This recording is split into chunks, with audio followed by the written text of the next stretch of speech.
Hi community, let's talk sex today.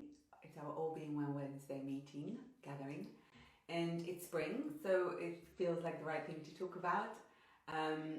Sex is actually one of the four foundations of well-being in the Vedic tradition. So what I'm sharing here is coming from the Tantric Yogic tradition and the Ayurvedic tradition.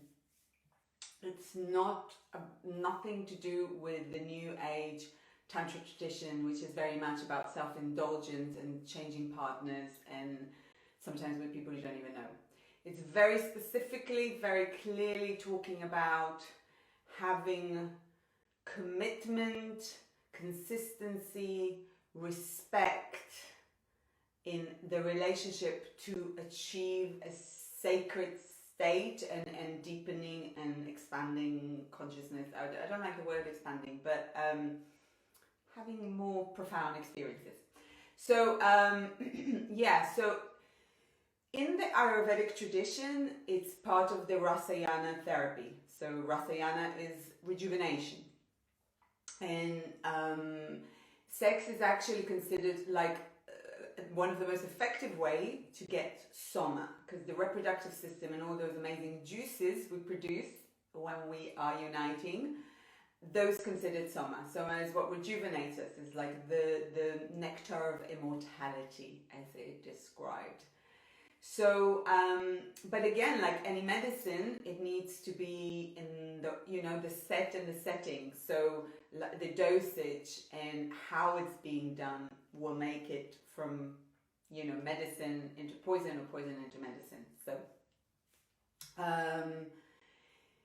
if you're interested, that I made a new formula, and this formula is specifically by those scriptures is aphrodisiac for women and for men. I'm just, get in touch, send me a message, and I'll tell you all about it. So, so in the Tantric Ayurvedic tradition, Tantric Yogic tradition, it's kind of described as a sacred ritual.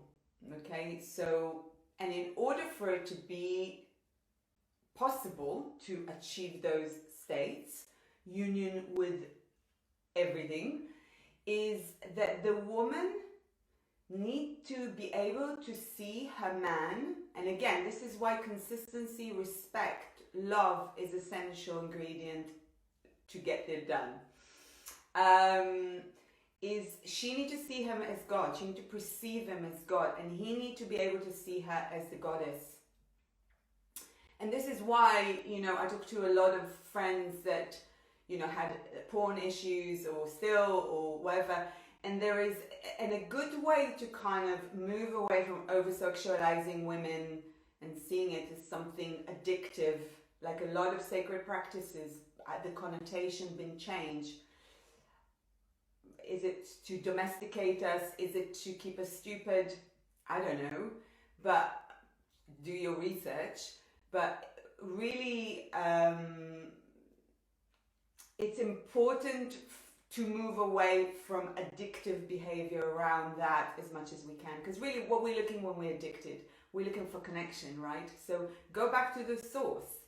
So if a woman have an issue with men, maybe from sexual traumas or whatever it is for her, then a good way to heal it is to worship a male deity, and to change the connotation to devotion, to love. And then from that place, there is a possibility to slowly opening up with a flesh, physical, masculine union. And for men, if you have a story with women, especially as a result of pornography, then worship a goddess.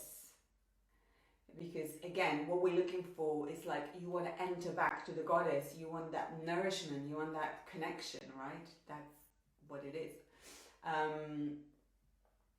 So that's a good start. And if you have none of those issues, then you work with the Sri Yantra. that is the union of the two, the masculine and the feminine, and so you could use it in your meditation to focus. You can use mantras, you could just hang it on a wall, you could pray for that union, whatever if your heart desire. It's interesting actually also in one of the 3 practices of sexuality, it's called Kula Yaga, it's which I teach but in closed doors kind of thing in the Purushartha course that I run for women. There's one coming up April 24th, 25th, 10 o'clock in the morning to 1 o'clock, and it's for women only, and we talk about the Purushartha, the sex, money, God, Dharma scriptures, which is for householders, so it's kind of the foundation of well-being. So do join us. I put in the comments the details. Yeah, so it's important, I think, that we will kind of start to look at sexuality and that kind of this yearning. What is it? I think this is something that we can all sit with and check, because it is a beautiful thing, and it can really regenerate you, and it can really rejuvenate you on a deep level, plus maybe give you some profound union with beyond the scene, beyond this physical realm. It's totally possible, but really consistency, respect, love, and commitment is necessary for that to happen. So, yeah. So, I would love you to join me to the Purushartha. Let me know if you're interested in the aphrodisiac mixes. And I love you loads. And I see you next Wednesday. Ciao.